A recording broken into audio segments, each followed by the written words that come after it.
Olá, sejam bem-vindos ao Descomplicando a Bíblia. Por aqui nós estudamos a Palavra de Deus e procuramos aprender com os ensinamentos de Jesus. A ideia é a gente descomplicar as Escrituras, trazer para a vida prática, procurar aprender com Jesus e andar segundo os seus ensinamentos.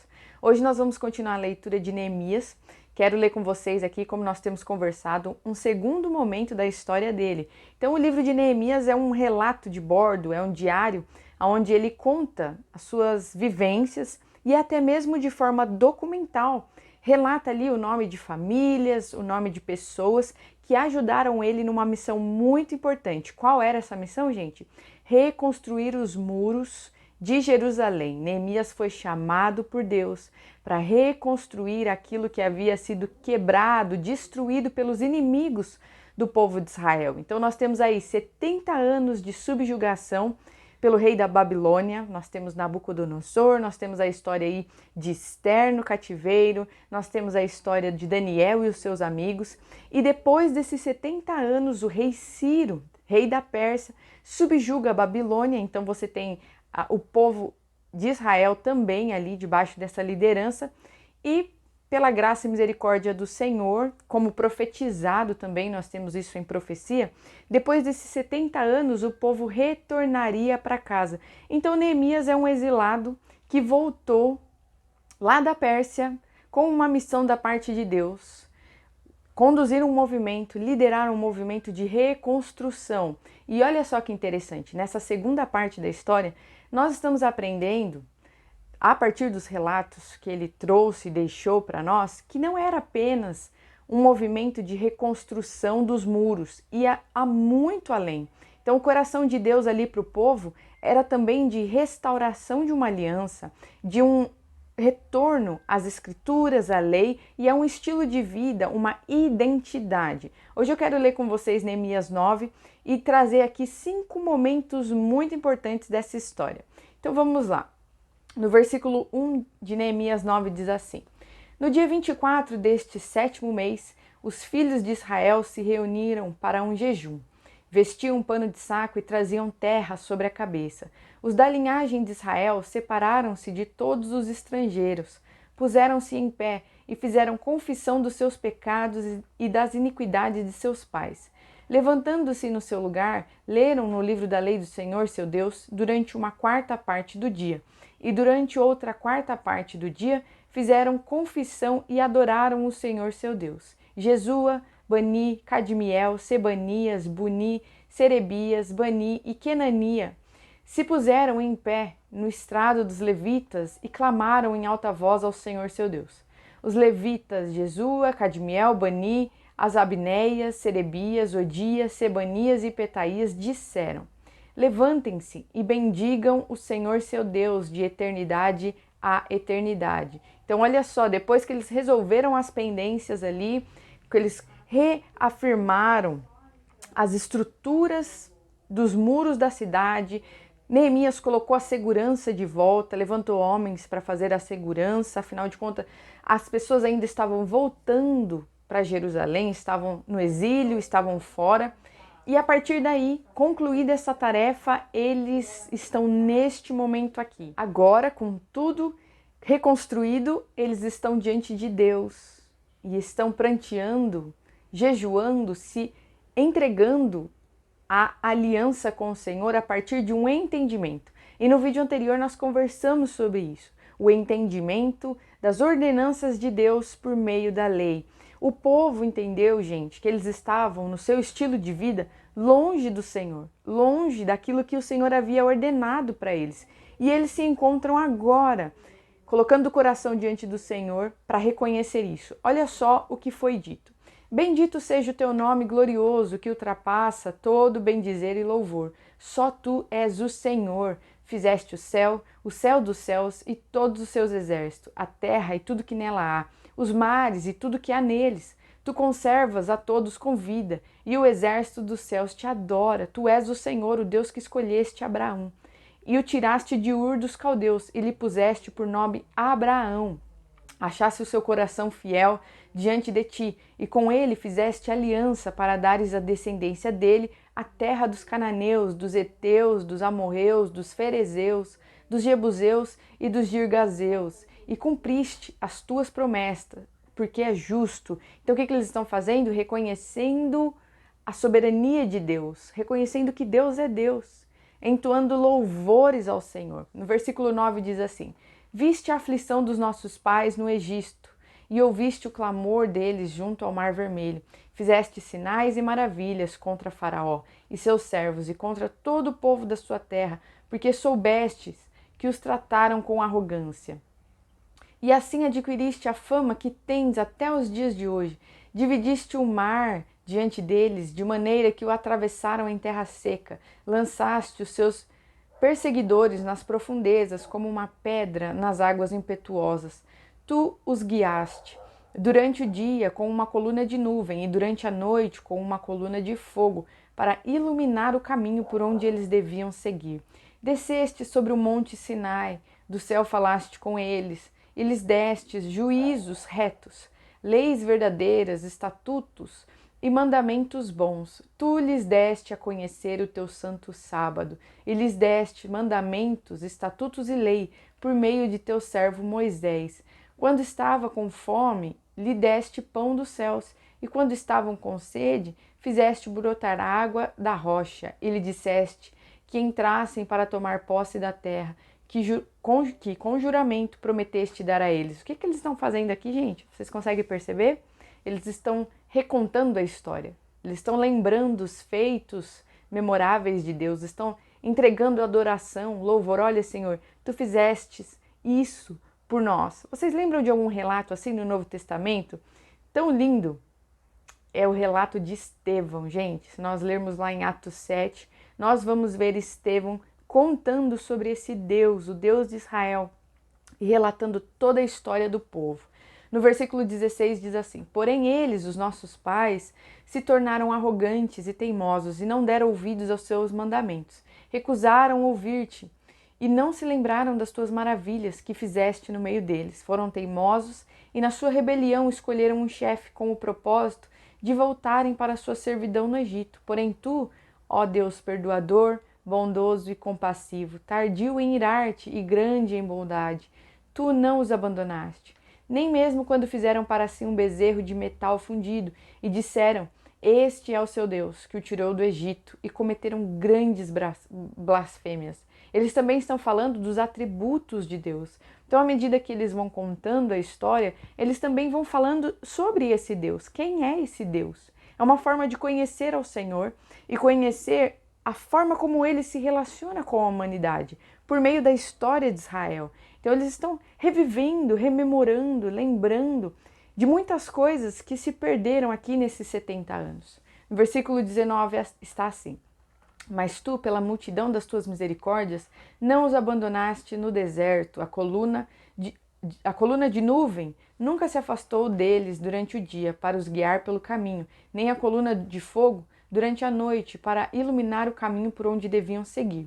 E lhes concedeste o teu bom espírito para os ensinar, não lhes negaste o teu maná para poderem comer, e lhes deste água quando tiveram sede. Durante 40 anos tu os sustentaste no deserto, e nada lhes faltou. As roupas que eles usavam não envelheceram, e os seus pés não ficaram inchados.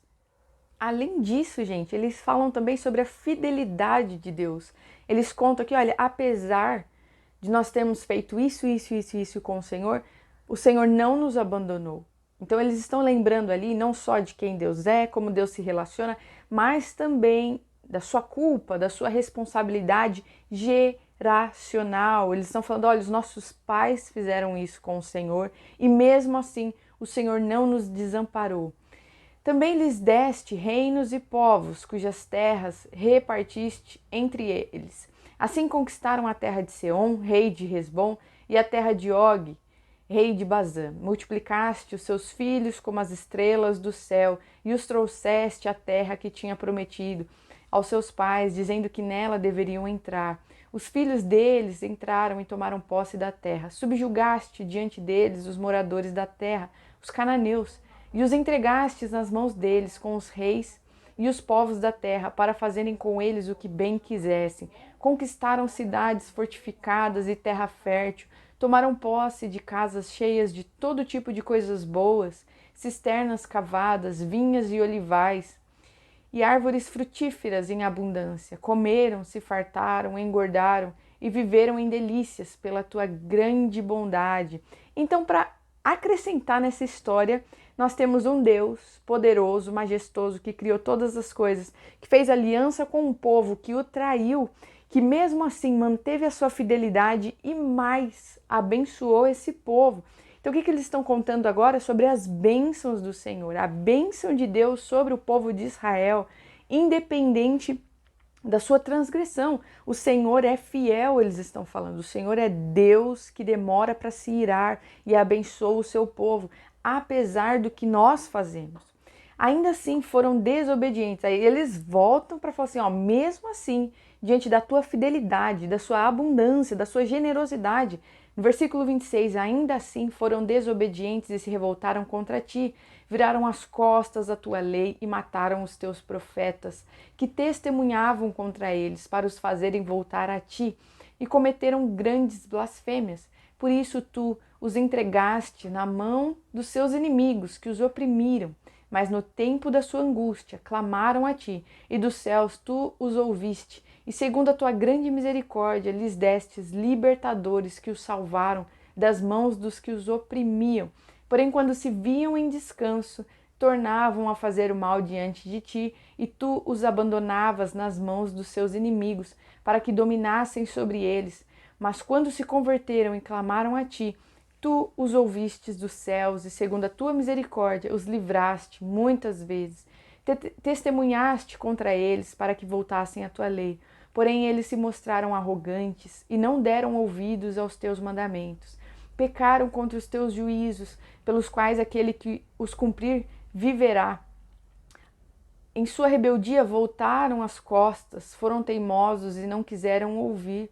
No entanto, tu os aturaste durante muitos anos e testemunhaste contra eles pelo teu espírito, por meio dos seus profetas. Porém, eles não quiseram ouvir, e por isso os entregaste nas mãos dos povos de outras terras. Mas pela tua grande misericórdia não acabaste com eles, nem os abandonastes, porque tu és Deus, clemente e misericordioso. Então eles chegaram finalmente ao momento que eles estão ali. Olha, esse é o nosso Deus. E eles vêm contando, Deus criador dos céus e da terra, digno de todo louvor, de toda glória, que escolheu, por meio do seu servo Abraão, abençoar toda uma descendência, todo um povo que foi rebelde contra Deus.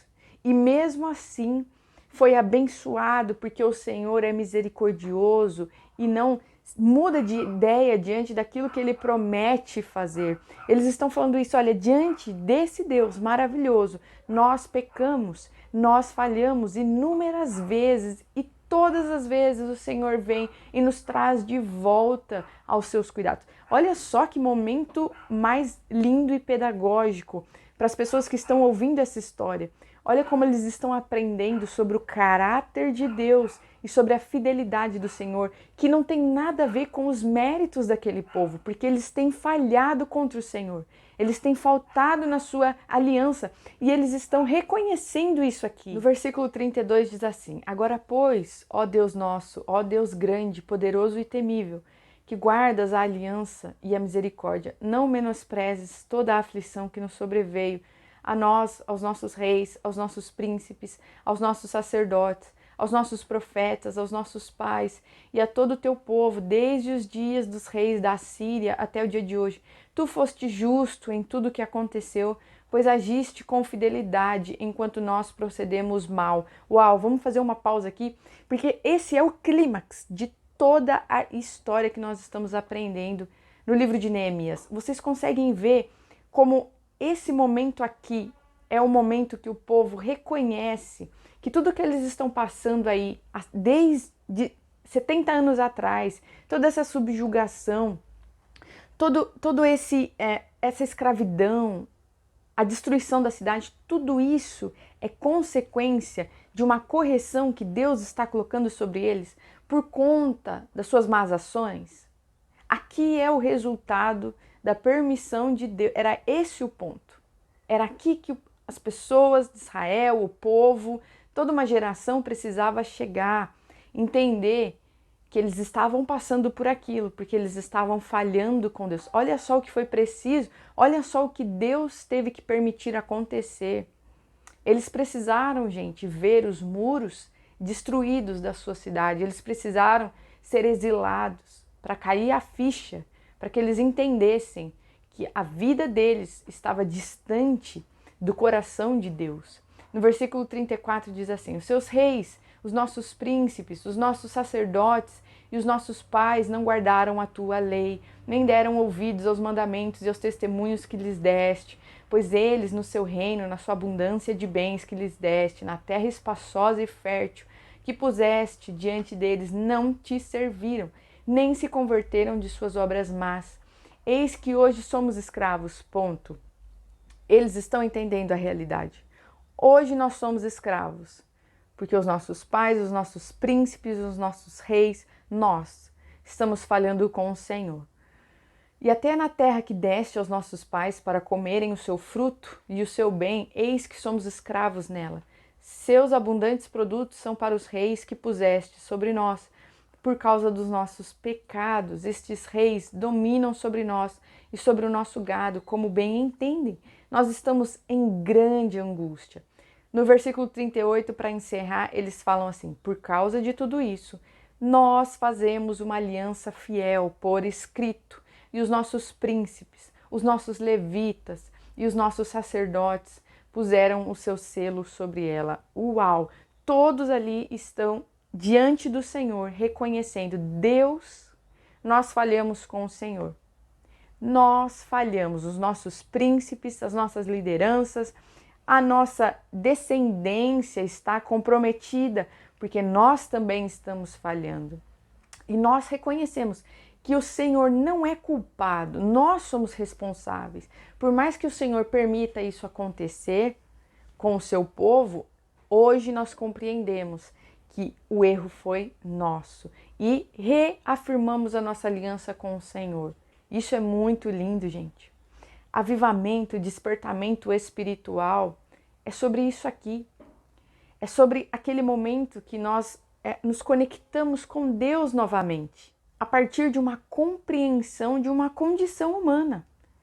O ser humano caiu, a humanidade caiu.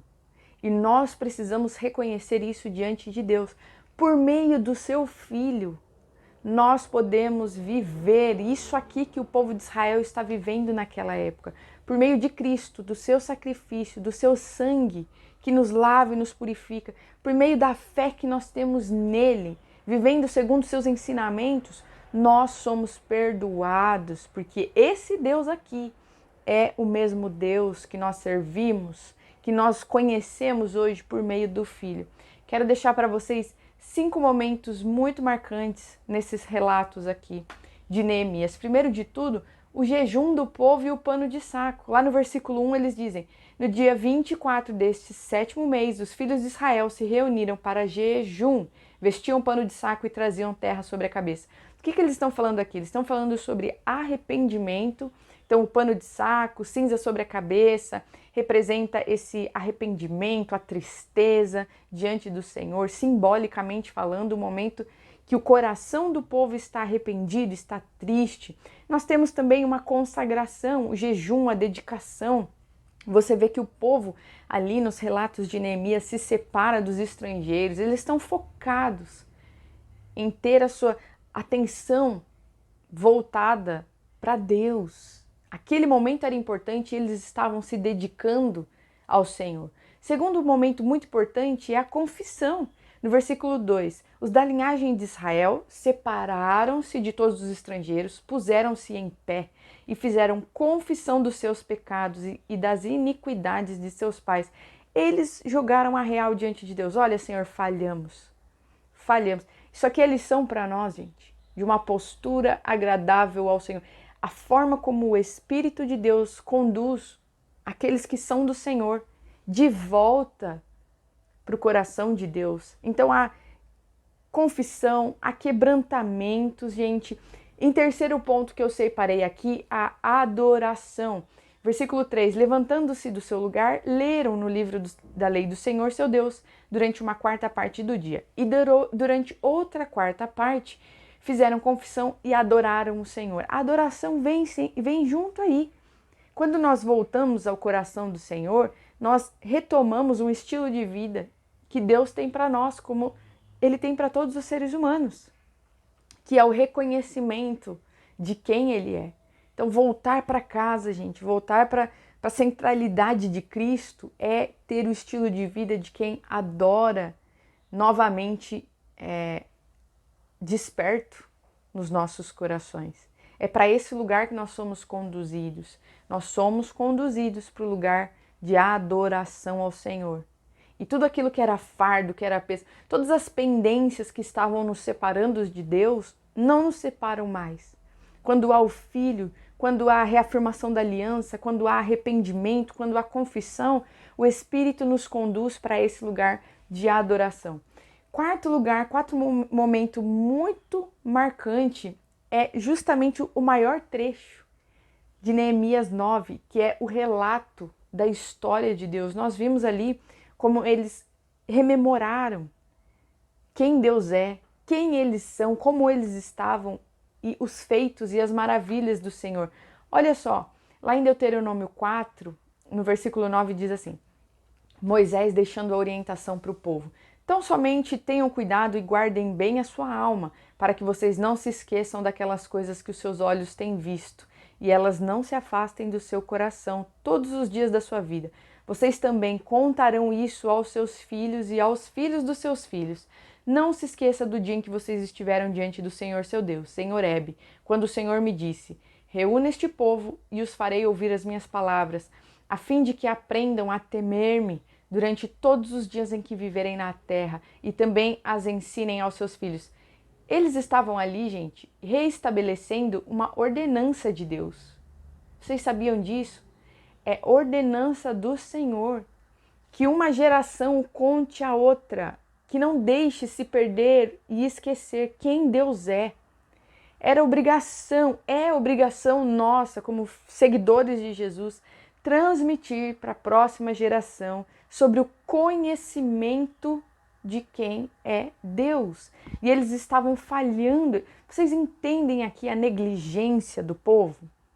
E como essa negligência afastou o povo de Deus, a desobediência, a falta de compreensão de quem Deus é, levou o povo a desobedecê-lo. Se afastar de Deus nos leva por caminhos de desobediência.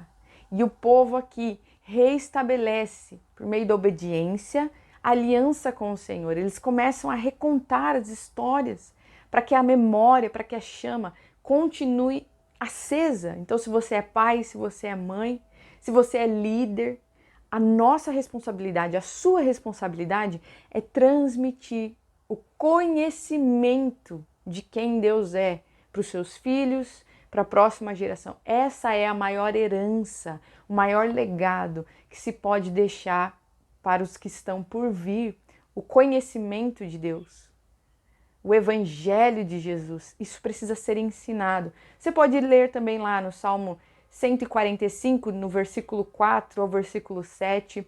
Você pode ler Salmo 22, 31, Salmo 78, 5. Você pode ler em Isaías, capítulo 38, 19, a canção do rei Ezequias, falando e reafirmando essa aliança com Deus, que era papel deles contar aos filhos sobre os feitos do Senhor. Gente, é mandamento, ordem do Senhor. O que é ser um bom pai? O que é ser uma boa mãe?